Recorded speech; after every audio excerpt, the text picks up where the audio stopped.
Olá, meu irmão, minha irmã, nós estamos começando mais uma aula da nossa escola bíblica semanal.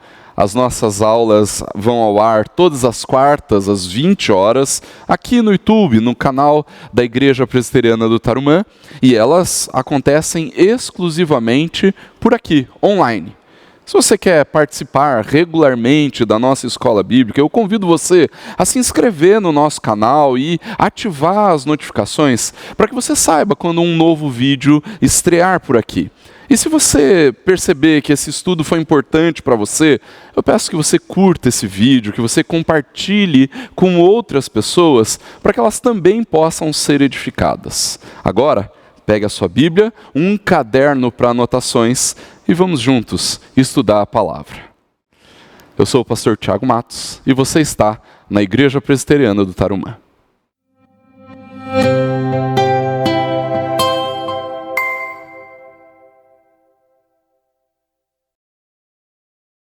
Você já imaginou se algum dia o próprio Deus falasse que a sua adoração é inaceitável?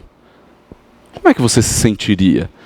Imagina que o Senhor, Deus do universo, aquele que governa todas as coisas pela força do seu poder, de repente, falasse com a sua igreja dizendo: a adoração de vocês é desprezível, o culto que vocês me oferecem é completamente impuro. Essa é a grande repreensão que Malaquias traz ao povo de Deus no Antigo Testamento.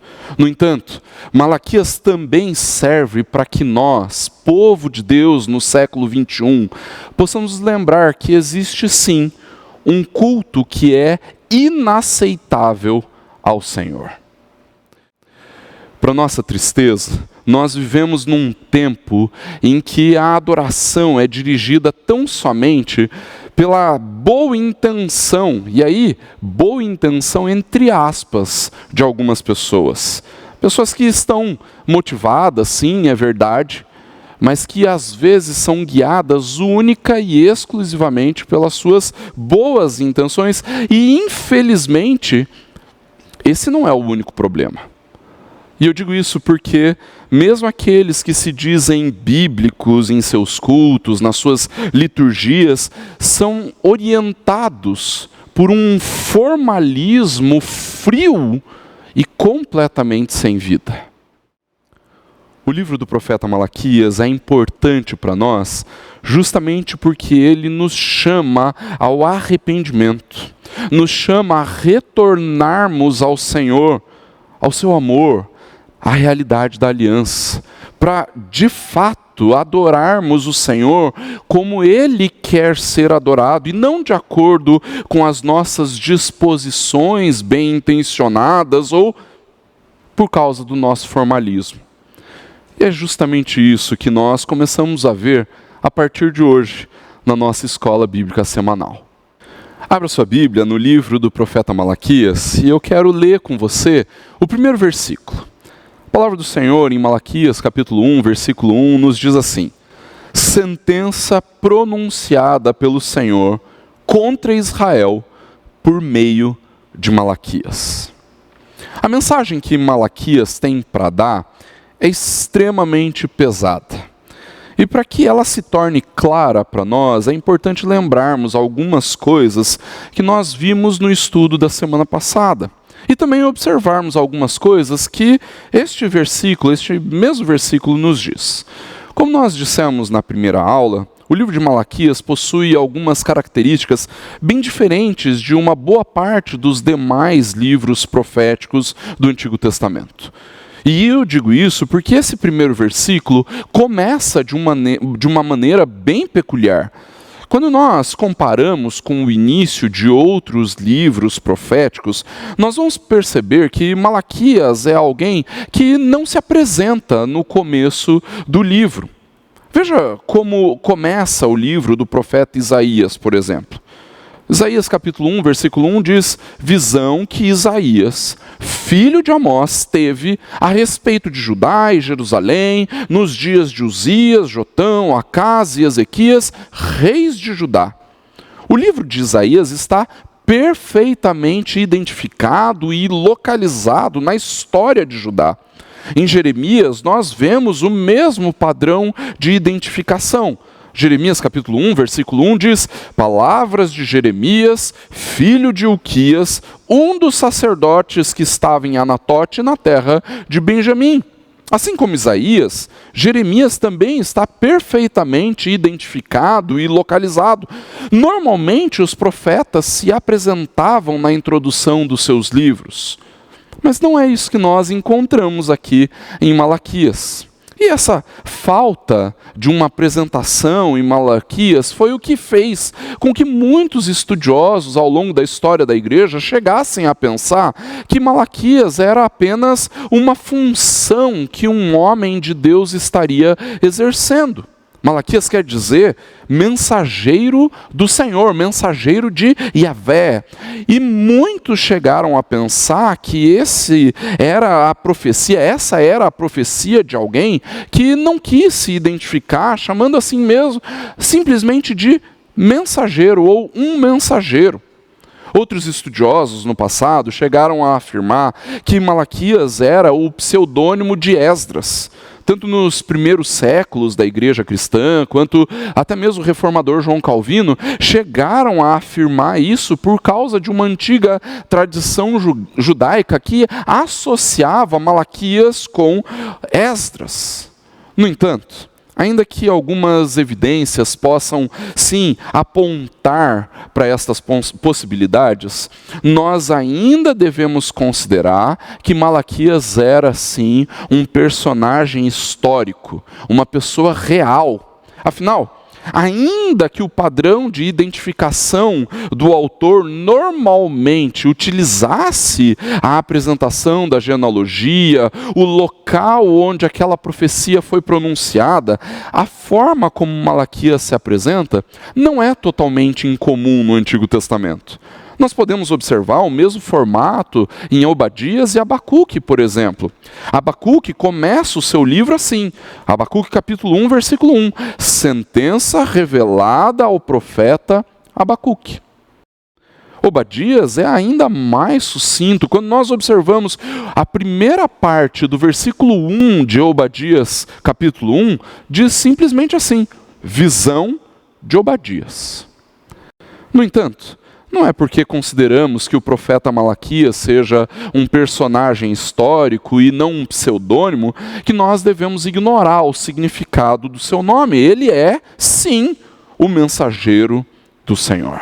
Ele é aquele que tem a responsabilidade de comunicar algo que vem do próprio Deus para Israel.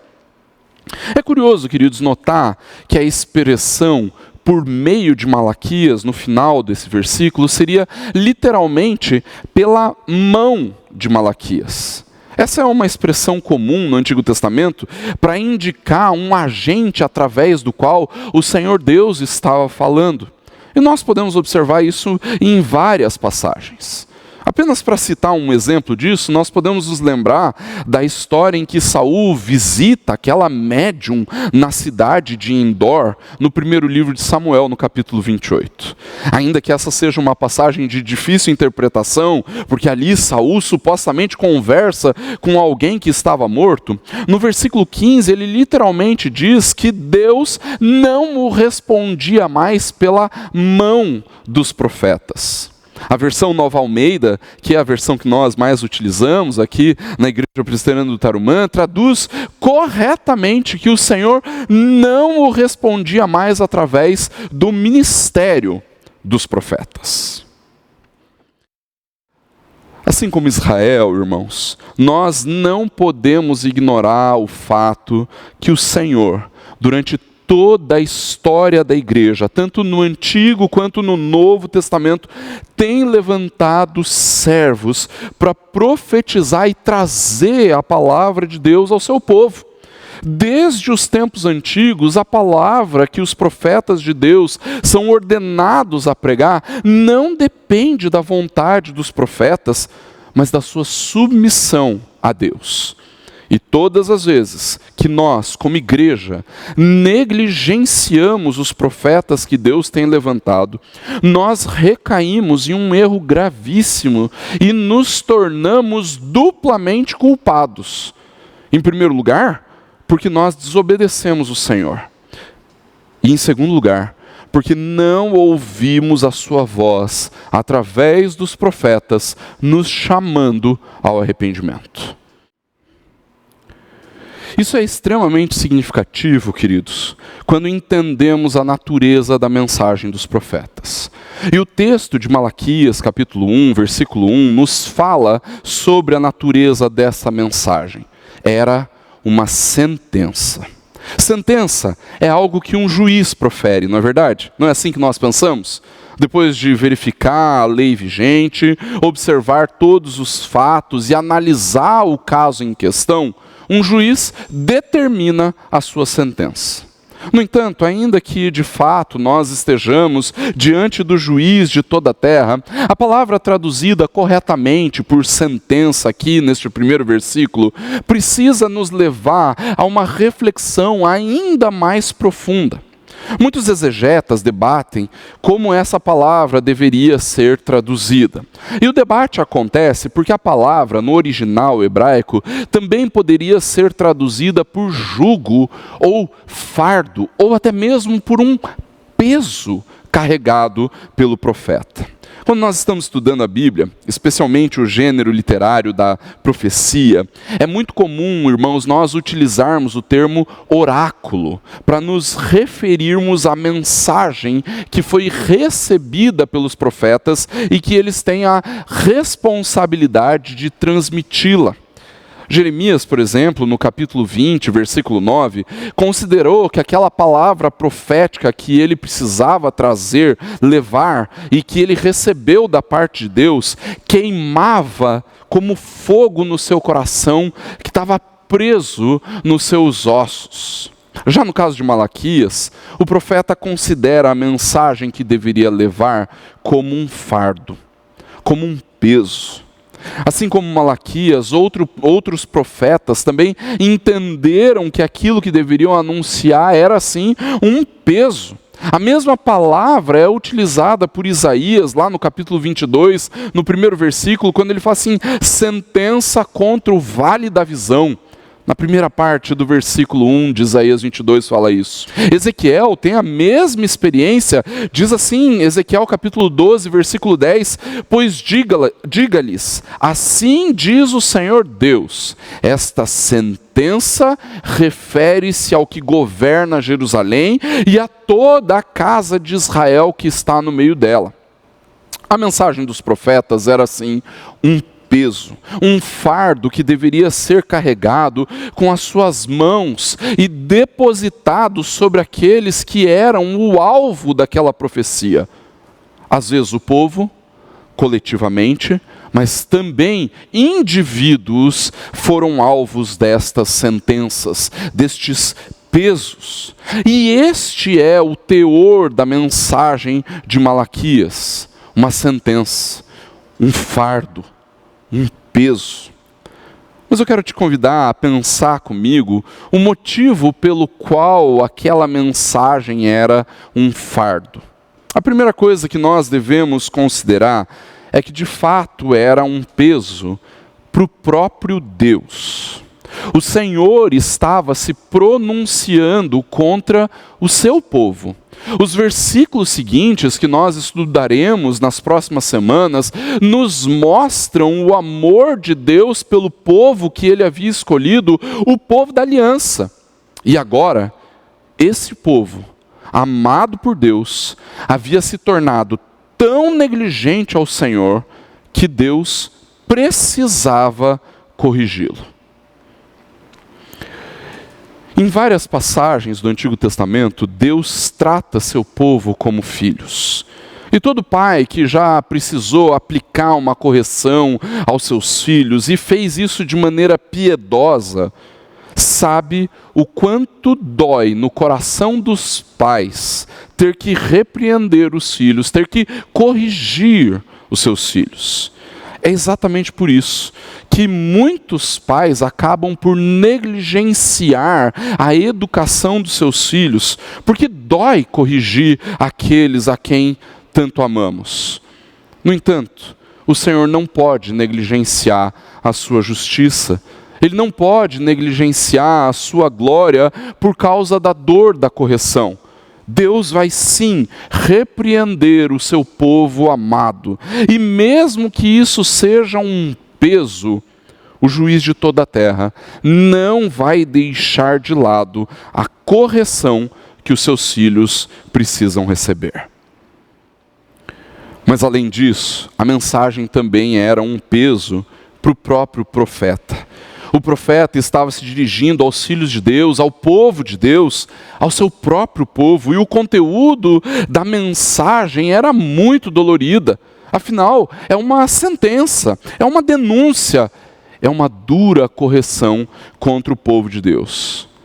E além de ser um peso para Deus, um peso para Malaquias, também era um peso para os ouvintes. O povo de Deus precisava ser lembrado que o culto que estavam oferecendo era indigno do Senhor. Eles precisavam saber que a adoração prestada a Deus era inaceitável.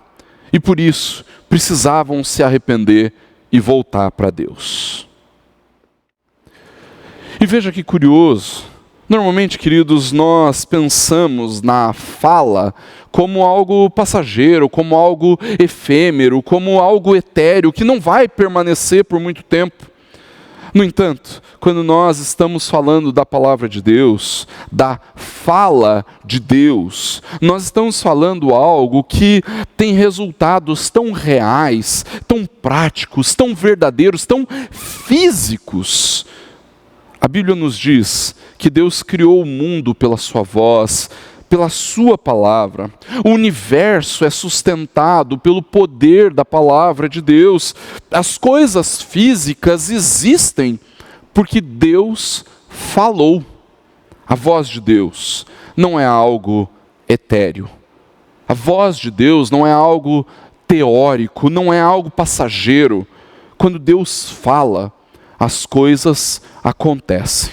Quando nós olhamos para esse texto, onde nós vemos o profeta falando da voz de Deus como uma sentença que veio por intermédio de Malaquias, um peso que foi carregado pelas mãos do profeta, isso precisa nos lembrar, irmãos, do poder que a palavra de Deus tem. Poder para transformar vidas, para alterar a realidade à nossa volta. Tudo isso está na palavra que Deus pronuncia. É por isso que nós não podemos desprezar aquilo que Deus fala conosco. É por isso que nós não podemos negligenciar a palavra de Deus. É por isso que o apóstolo Paulo fala lá em 1 Tessalonicenses, capítulo 5, versículo 20, para não desprezarmos as profecias. Esse texto precisa nos encorajar a ouvirmos o Senhor falando conosco. Malaquias traz o peso dessa palavra do Senhor, o jugo pesado da palavra do Senhor. Acontece que Malaquias encontraria uma dificuldade tremenda para levar essa sentença. Nos tempos de Malaquias, após a reconstrução do templo, com os sacrifícios semanais já estabelecidos, existia uma classe sacerdotal perfeitamente estabelecida. E essa classe sacerdotal estava responsável por ensinar regularmente o povo a respeito de Deus, a respeito da aliança, a respeito do culto, da adoração, dos sacrifícios. Que autoridade tinha alguém que provavelmente não era um sacerdote para falar em nome de Deus? Diferente dos sacerdotes, um profeta normalmente não tinha uma formação clerical. Ele não havia passado pelo seminário teológico antes de ser ordenado. Mas isso não quer dizer que eles tinham menos autoridade. Malaquias trazia o peso da palavra de Deus contra os pastores do seu tempo, contra o povo que negligenciava a adoração. Afinal, quando Malaquias falava, não era uma invenção da sua cabeça, não era um achismo. O texto é claro ao nos dizer que aquela era uma sentença pronunciada pelo Senhor. A mensagem de Malaquias não vinha dele mesmo, vinha de Deus. Ela não era uma mensagem terrena, mas ela vinha dos céus. E isso quer dizer que o próprio Deus estava diretamente envolvido com aquele pronunciamento. Durante todo o Antigo Testamento, o Senhor estabelece o seu relacionamento com o seu povo de forma pactual. É o Senhor que, por causa da sua graça, estabelece uma aliança com Israel. E quando nós olhamos para a mensagem de Malaquias, nós percebemos que o Senhor, por intermédio do profeta, recorre ao estabelecimento desse relacionamento para lembrá-los justamente dessa aliança que o Senhor tinha com o seu povo. Mesmo através de uma palavra dura, pesada, Deus está graciosamente lembrando o seu povo a respeito das diretrizes e dos mandamentos da adoração na realidade da aliança. Mandamentos que o povo de Deus vinha negligenciando. Mas não apenas isso. O Senhor também fala com o seu povo dizendo sobre as implicações futuras desta falsa adoração que eles vinham oferecendo. E a última parte do nosso estudo de hoje é justamente sobre os destinatários dessa profecia. A palavra nos diz que esta era uma sentença pronunciada contra Israel. Diferente de alguns profetas do Antigo Testamento, a profecia de Malaquias era direcionada contra o povo de Deus. Se nós olharmos com atenção para a mensagem de Jonas, Zacarias e Sofonias, nós vamos encontrar o anúncio do juízo de Deus contra outras nações. O início do livro do profeta Naum, nesse sentido, é bastante exemplar. Ele diz, já no comecinho, na primeira parte do primeiro versículo de Naum, capítulo 1, sentença contra Nínive. Malaquias, no entanto, se concentra única e exclusivamente em Israel. Malaquias não tem nada a dizer sobre o juízo de Deus sobre as nações. A sua preocupação é encorajar a fé entre o seu povo de Israel. Mas você consegue perceber que existe aqui uma aparente incoerência histórica nesse texto? A sentença era contra Israel. Mas não deveria ser Judá? Será que o profeta não cometeu aqui algum erro? Afinal, Israel já havia sido destruído pela Assíria lá em 722 a.C. Ou seja, quando Malaquias pronunciou a sua mensagem, já faziam quase 400 anos que Israel, como reino do norte, tinha deixado de existir. Será que a sentença não tinha que ser contra os moradores de Judá? Não exatamente. Quando o Senhor estabelece a sua aliança com o seu povo, Deus sempre fez referência ao seu povo como Israel. E nós podemos afirmar isso porque a promessa da aliança que nós vemos lá no livro de Gênesis, o primeiro livro da Bíblia, envolvia Jacó, um dos patriarcas. Mas Jacó não foi Jacó por toda a sua vida, não é verdade? Lá em Gênesis capítulo 32, depois do episódio em que Jacó luta com Deus, o Senhor fala que ele, a partir daquele momento, seria chamado Israel. E é por isso que a promessa de Deus de constituir um povo para si, agora passa por ser Israel.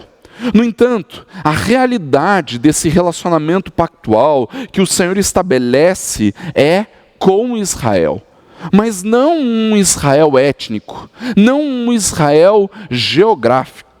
Ainda que nós vamos encontrar em todo o Antigo Testamento muitas referências claras ao relacionamento pactual de aliança de Deus, envolvendo Judá, Jerusalém, como povo que permaneceu fiel ao Senhor, isso se dá porque naquele momento Judá era o Israel de Deus.